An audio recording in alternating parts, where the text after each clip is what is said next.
Hello, everybody. This is the Authority Channel presented by Minority Authority, the brand. My name is Darnell. And for today's episode, what I wanted to do is touch on the topic of reparations. I don't consider myself an expert on reparations, but I have read a little bit on reparations, so I can give you a little bit of a foundation in terms of, some history of reparations, and also just some things kind of that happened around the world in terms of reparations. So that's the podcast that I chose. A few weeks ago, Dr. Umar was on the Breakfast Club and he said something about reparations, and I wanted to touch on that also, which kind of inspired me to kind of write my ideas down about this topic, reparations. So that's pretty much how I got to where I am today in terms of this topic. So the topic is, why is reparations important? Well, the root word of reparations is repair, which everybody knows what repair means. It just means to fix something that you have done wrong, whether it be to a person, it could be a car, or whatever the case may be. But in this case, it's in terms of wrongs that were done to people. Something that isn't really reparations, the term is usually associated with Black Americans and slavery, and reparations is a fairly common practice across the world, and I'll touch on that in a little bit also. But for this topic, I'm going to stick to reparations for Black Americans. Some people describe us as ADOS, American Descendants of Slaves, or FBA, Foundationally Black Americans. And there's other terms out there, and if I can remember, I'll probably touch on that also. Well, you know what? Instead of trying to touch on it later, I'll touch on it now, just so I don't forget to go over it later. So, if you are a person that consider yourself a conscious Black person, a foundationally Black American is different from an American who is an immigrant, because you can be from Africa and be African American. The thing with that is that there's not only Black people that come from Africa. South Africa, for instance, is a country that had apartheid, and during apartheid, it was pretty much ran by white people. And Elon Musk, for instance, is an African American. He's his native continent is Africa, but he's in America now. So since he has American citizenship, he is considered African American. So to nail down the point of Black Americans, that's where you get the term ADOS, American Descendants of Slaves, or FBA, Foundationally Black Americans. People who are classified as Black and who are from America and have descendants that are slaves of America, that were slaves at one point in time. So that's the difference between just being African American, whereas opposed to being foundational or ADOS. So how much is considered to be owed to Black Americans, FBA or ADOS? To date, I think the number is, the most recent number I would say, is they estimated it to be somewhere around the neighborhood of $18 trillion for, I think right now, currently it's probably about 35 or 36 million Black Americans in the United States. It might even be a little bit more than that. It might even be over 40 now, but somewhere in that neighborhood. You say anywhere from 35 million to 40 million African Americans. And the estimated number, like I said, is about $18 trillion that's owed. That was from a couple years ago, because reparations it's been a pretty hot topic in the news lately. So more currently with inflation and stuff, I would this is just my personal estimation, and I didn't come up with it from some formula or anything like that. It's just a guesstimate, and I would probably put that number more at probably 20 or 21 trillion today in 2022. there is a guy who has been writing about and speaking about reparations for a little while that I kind of follow. His name is William Darity, and I just recently finished up a book of his. I've also read a few articles of his where he touches on reparations. So some of the stuff that I'm talking to you about is going to come from pretty much what he's been saying. I know he's been a leader in this topic for a while, so to me he's a pretty reliable source. Um, Now, when you talk about the $18 trillion in terms of the reparations being owed, critics who might look at that might say, well, our GDP is only $25 trillion. Not only, but $25 trillion. How can we pay out $18 trillion? The GDP, for those who don't know, is the gross domestic product. That is basically all the goods and services that America produces and what its value is worth on an annual basis. They calculate that. And America's GDP, gross domestic product, is somewhere in the neighborhood of $25 trillion. So, like I was saying, a lot of critics would ask, well, how can we pay that amount of money to black Americans? And my response to that is the net worth of America is different from the GDP of America or the income of America. What you make in your paycheck isn't necessarily what you're worth. You might have a car that's paid off. You might have a home that's paid off. But you might only be making $25,000 a year. The $25,000 isn't necessarily your net worth. It's just your income. But your net worth may be, take the car, take the house, and you subtract any expenses that you might have, and that will be considered your net worth. America's net worth is somewhere, from what I've read, and I can't verify this source, so I tell it to you, but I'm saying it's kind of a guesstimation from coming from me also. It's somewhere in the neighborhood of $150 trillion. So that's the net worth of all the assets combined in America, $150 trillion. So when we talk about reparations, I'm going to give you a little bit of some history of things that were considered reparations that were paid out to people other than black people, because black people haven't received any reparations. Land was given back to the Confederates once the war was completed and the Confederates had lost. So during the Civil War, there were the Confederates, who was the South, and there was the Union, who was the North. The North basically won against the South, and whenever the war was over, the president at the time, Abraham Lincoln, had been assassinated at this point, but the guy who assumed office afterwards, I think it was Jackson, gave the land back to the Southern Confederates, who basically went to war against America. Even after all the damages had been done, even after all the casualties, their land was given back.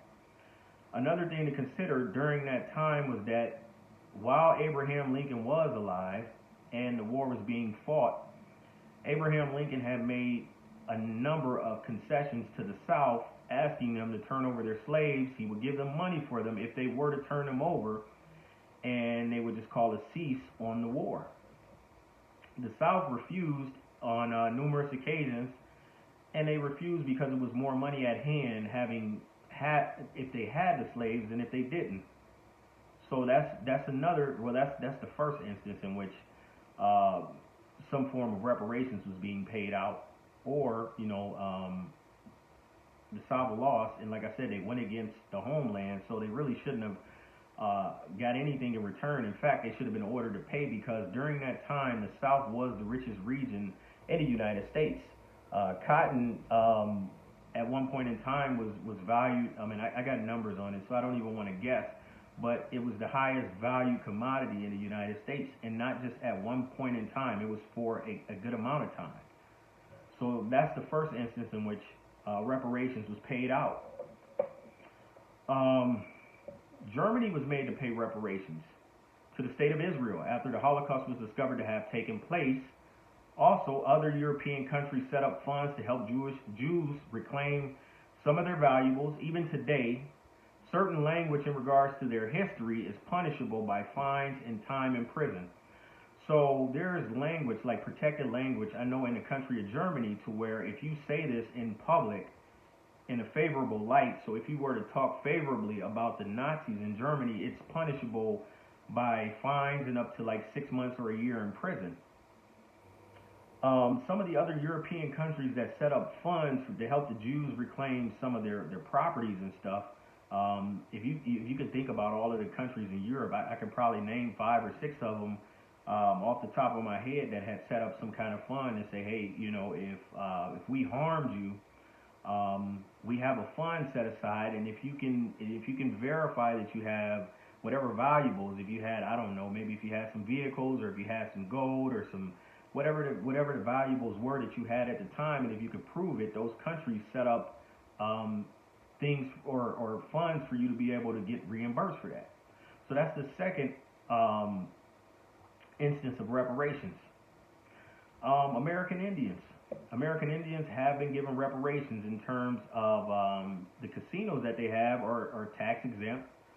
They have been given cash reparations, and another thing that American Indians have received is reservation lands. And I know some of that has been contested lately, like for instance, the monument where the president's faces are, I can't think of the name of the monument right now, but that monument, I think it's in South Dakota, that land has been contested for a while. America decided, I don't know if it was a smack in the face to the Indians, but the Americans basically decided to put the four presidents, etch out their faces in stone on those, on the grounds or the sacred grounds of American Indians. But aside from that, like I said, Indians were given land grants, tax exemption status, and they were given cash. Another instance of reparations, which is a very interesting one to me, is the Japanese Americans. Japanese Americans were paid reparations for America locking them up during World War II. The interesting thing with that is that Japan initiated the war with the bombing of Pearl Harbor. Something else that is a little off with this one is that it was paid out over 45 years later. So Pearl Harbor was in 1941, I think. The reparations weren't paid until 1985 or 86, which is interesting to me because whenever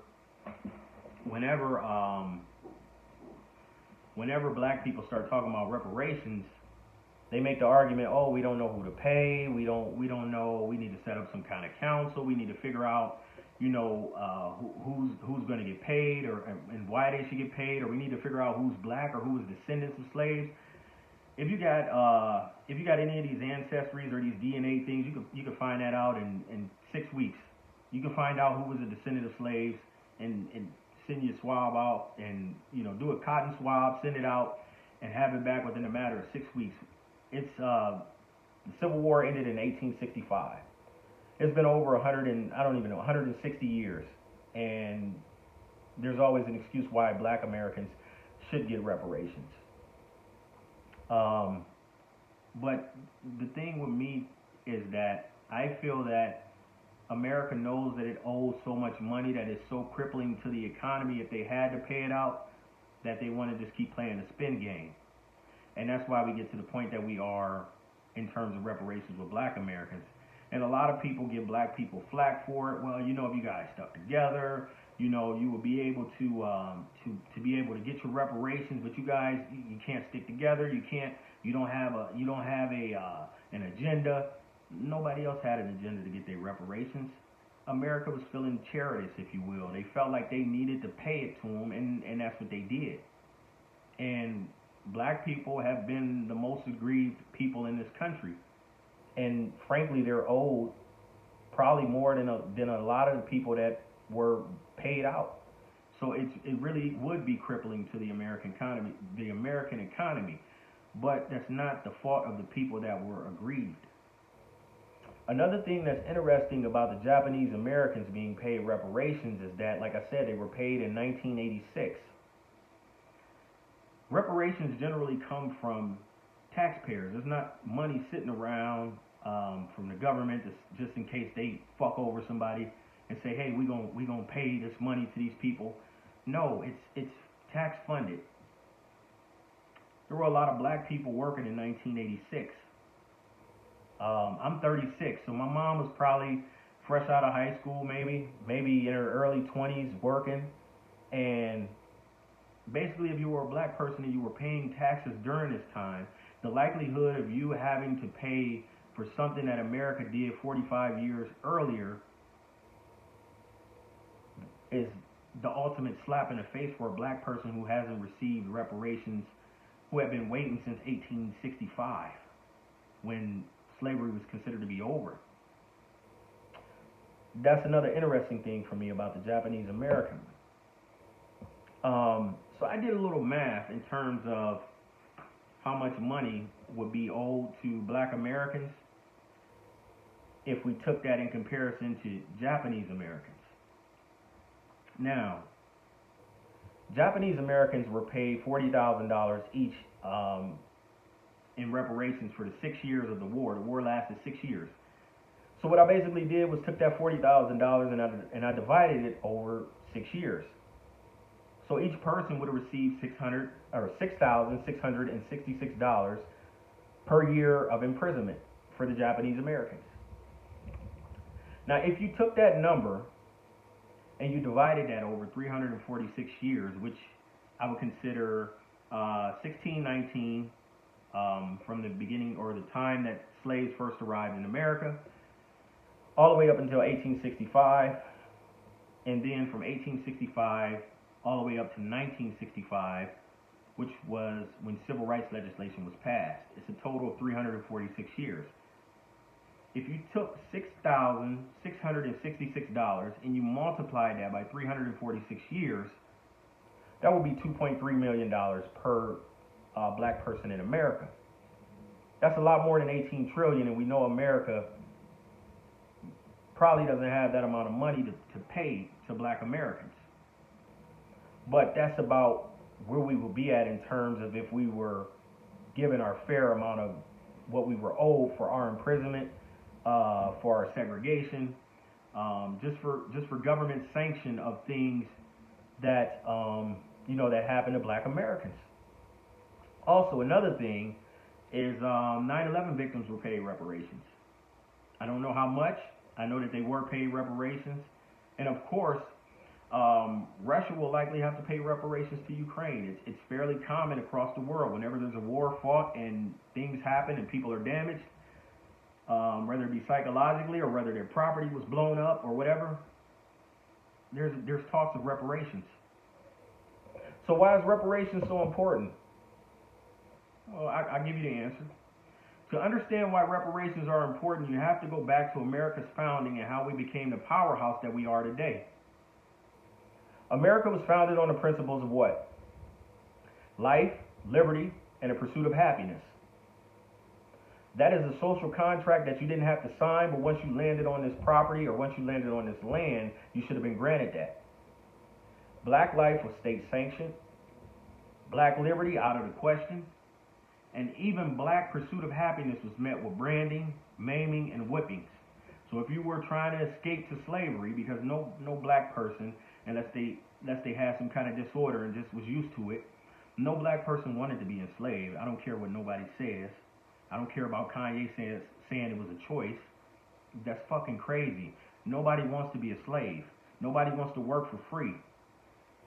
But the pursuit of their happiness was met with branding, maiming, and whippings. So if you even tried to escape, you were branded, you were burned, you were whipped. They did something. They would bring you out in front of the other slaves and beat you to show them, to make sure that they don't try what you just tried. They would even cut, sometimes they would cut limbs off to make sure that you didn't run away again. But that was not the case with European immigrants. So reparations.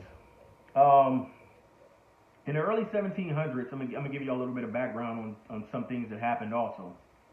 In the early 1700s, poor settlers coming from England, Scotland, and other parts of Europe to Georgia, the state, for instance, was granted 50 acres of land, free of charge, plus a home and a garden. And if you need that source, I'll give you that source if you ask for it. So what is 50 acres of land? What is that valued at?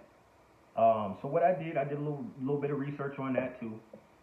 I looked for the cheapest land that I could find. So I just Googled the what is an acre cost, and they gave me a variance. So I said, okay, let me look in Mississippi, for instance. Mississippi, the land is cheap. Um, the cheapest acre of land that I can find in Mississippi currently is $3,300 an acre. Now, if you took $3,300 and you multiplied that by 50, that is basically $165,000 of net worth given to European immigrants who came over here, who didn't have anything, probably was running from something that they had going on in their homelands. They were just given $165,000 of net worth. In those times, your value was tied to the land, so it wasn't like there was a paper money system. You didn't have a bank account. It was about how much you could grow, and a lot of times that's why people had a lot of kids, because if they had a lot of kids, that means they could cultivate and work more land, and they could sell whatever yield that they had that they didn't use, and they can yield a higher profit. So, like I was saying, there was $165,000 given to any European free of charge who just came over here and was looking for a quote unquote better opportunity. It has been estimated that 246 million acres of land was transferred under the auspices of Homestead Acts from the 1860s until the 1930s. Blacks were not awarded any of this land. By the year 2000, the estimated number of adult descendants of those original land grant recipients was about 46 million Americans. So about 1/4 of the population. So let me whittle that down for you a little bit. So from 1860 to 1930, from the 1860s until the 1930s, there were a number of legislations that came down that basically gave people land grants. They gave them opportunities to be able to build a home in a particular area, to be able to set them up and make them whole if they were immigrants.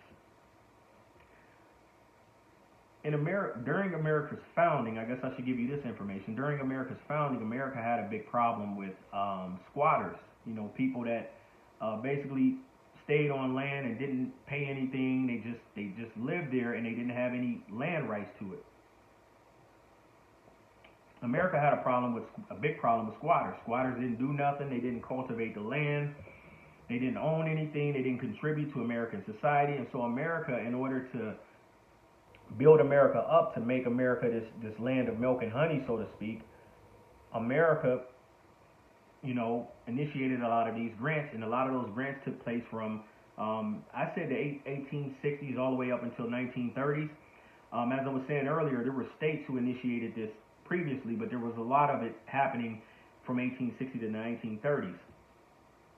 There's another example that I give you. If you ever heard of Levittown, there's been documentaries on this. Levittown was an establishment of homes that were built in New York City, and there were other ones popping up like across America also. But what it was basically a key to the suburbs. So like when black people started coming up, what they would consider the Great Migration. When black people started coming up from the South, they moved into the cities because the cities were seen as having better job opportunities. As a result of this, white people ran out of the cities and they went to what we call suburbs now.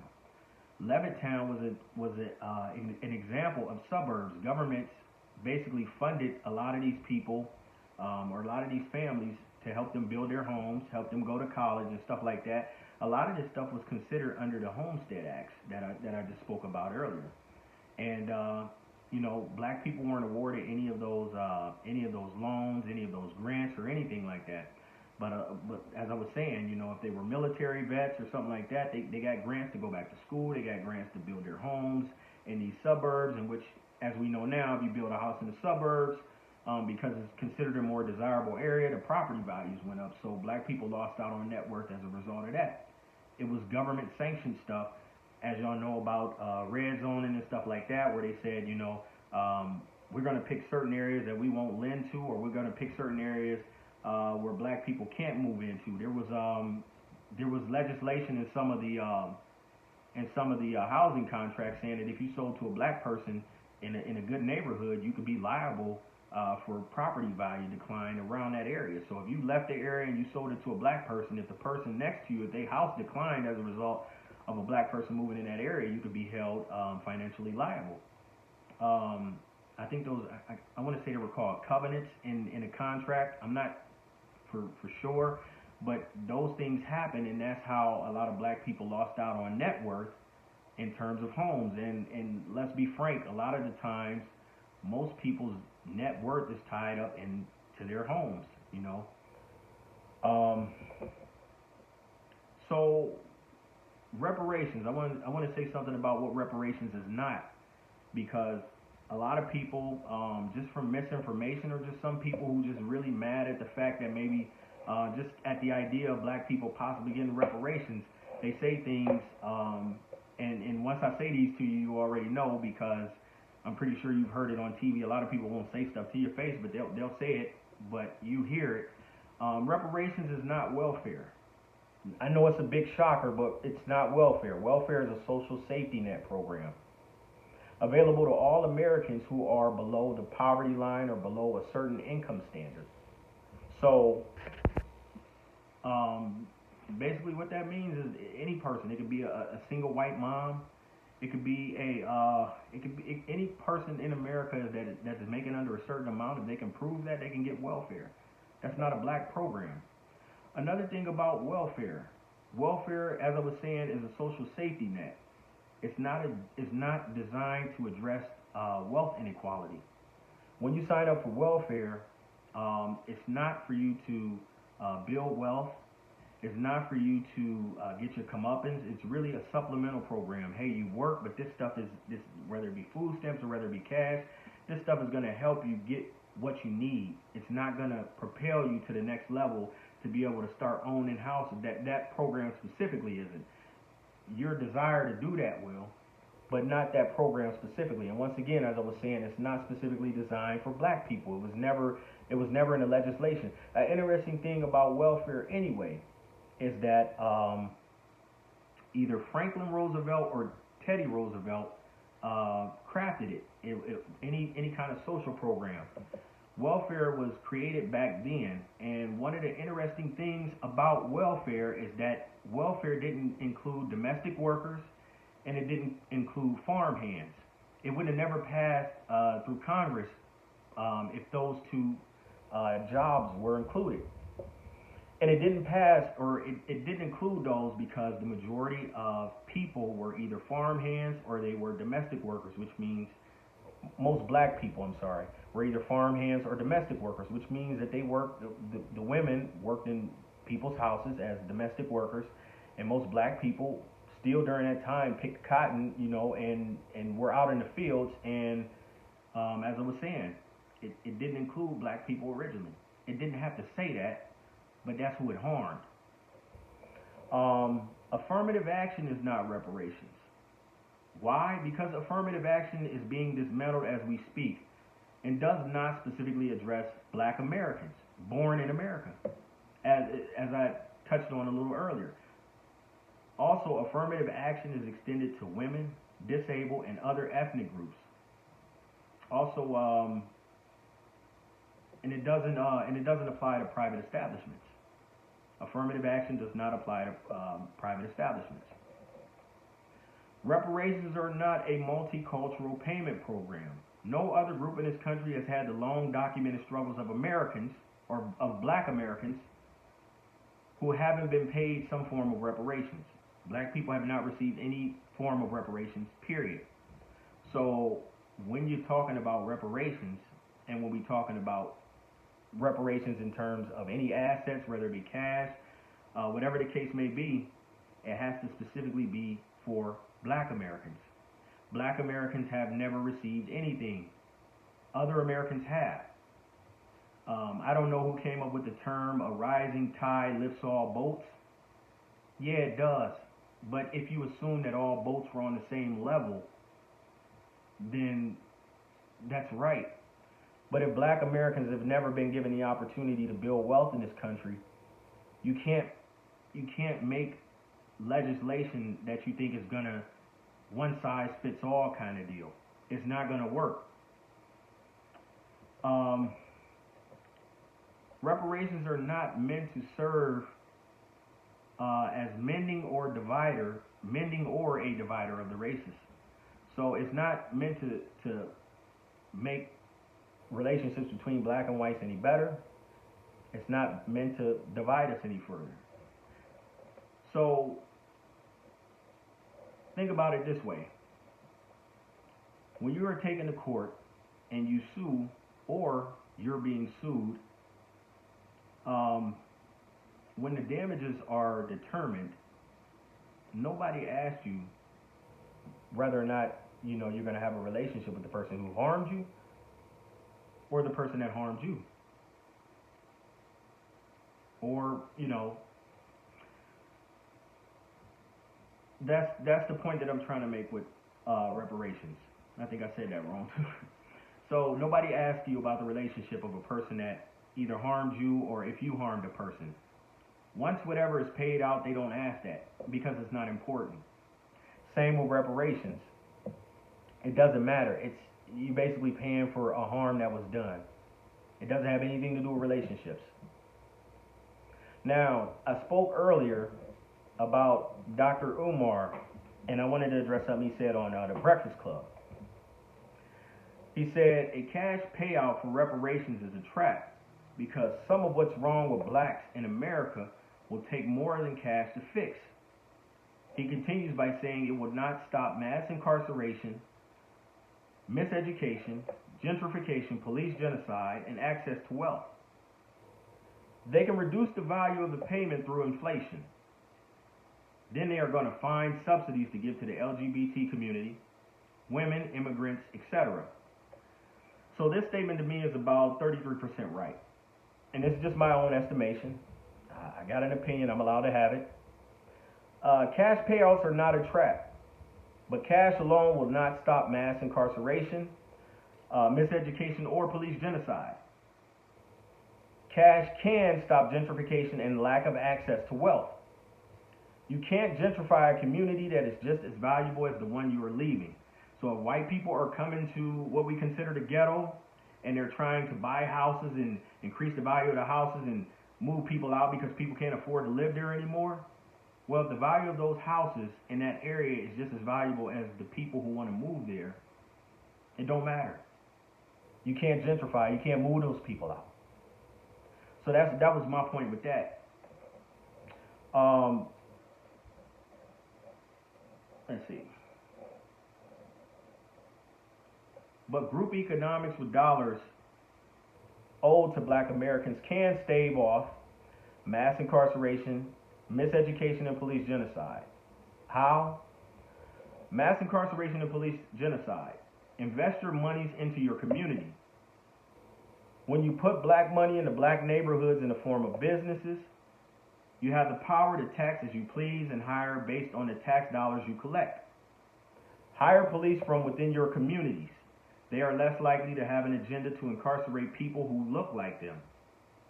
Also, it is going to be hard for a rogue cop to operate in the community in which he's policing if he's a bad cop. So if he's a bad cop and he lives there, people are going to make it hard for him to live there. So he'd rather not, especially if he's established, if he's bought his house. He's not going to fuck over the people that live next door to him. It would be kind of hard. Miseducation. Same as stated before. When you don't take educational funds from the government, as a private entity, you can teach what you want to teach. You can teach the black community about themselves, empower them. Empower them in terms of learning about themselves. This can also come from business taxes. So if you got black businesses in the black communities, you can charge the businesses taxes. Black businesses probably won't take major issue with a tax to fund the future leaders of this area. Excuse me. He's right about the feds, which isn't a government entity, ironically. Putting $18 trillion more out into the economy will most certainly cause the value of the dollar to drop. But whatever they do won't be malicious. Not because they care so much about black people, but because what hurts us also hurts Americans as a whole. If my $250,000 of reparation payment devalues to 125 over the next 24 hours, so does investor Bob's net worth and every other white person who has money invested in the economy. And I find it hard to believe that they are okay with halving their investment to spite black folks, even though they despise us so much. If you ever wonder how a net worth that is a 12th of white Americans, or if you ever wonder why the black household is a 12th of white Americans, I'll give you a clue. It's not the closet full of J's, it's not the designer bags or the foreign car parked in the driveway. Not entirely. Excessive spending is an American thing, not a black thing. That's why financial experts keep saying that the majority of Americans don't have $1,000 in their savings account. No, the problem is state-sanctioned repression of black people. So why is reparations so important? We need repair. And it is very true that if reparations were to be dispersed, you will have some winners and some losers. Some people will blow their money in a matter of years, probably even months, and others will invest and do well, just as it is in the white community. Some winners and a bunch of losers. But at least black people can say they were afforded the opportunity of life, liberty, and the pursuit of happiness, just as volunteer immigrants were. And that's my podcast. I appreciate you watching it. I am on Instagram, Minority Authority Brand. I am on Facebook, Minority Authority Brand. Please follow, please subscribe. Leave a comment if you will. I try to go through my comments. Thank you for watching. I hope you guys have a happy new year. I hope I've empowered you with some kind of information. My name is Darnell. This is the Authority Podcast again, and thank you for watching, and y'all have a good day.